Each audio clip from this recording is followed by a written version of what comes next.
देखो भुवनेश्वर को सुरक्षित रखापी सरकार यथासाध्य उद्यम चलती केवल भुवनेश्वर नुह आज महिला जनित क्राइम को आखि आगे रखिक जदि आम जो सर्वेक्षण होती गत वर्ष मान तुलन 2024 मसीहा हो कि 2025 मसीहा हो संख्या अपराधर संख्या निश्चित भाव में बहुल भाव में कमी तेणुक जो काँ भाँ घटना को लेकिन कौटी जो भाव में विरोधी दल जो उत्पात मचाऊँच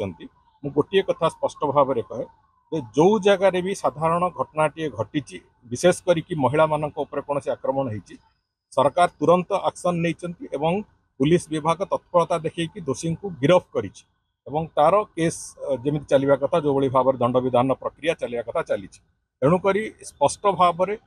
अपराधी मनरे भी डर अच्छी आम आशा करवा आहरी अधिकरू अधिक आम महिला मानू कौन भाव में सुरक्षित रखा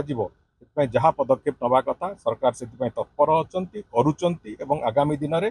संपूर्ण ओडिशा भी सुरक्षित हो दृढ़ विश्वास आम समस्त अच्छी।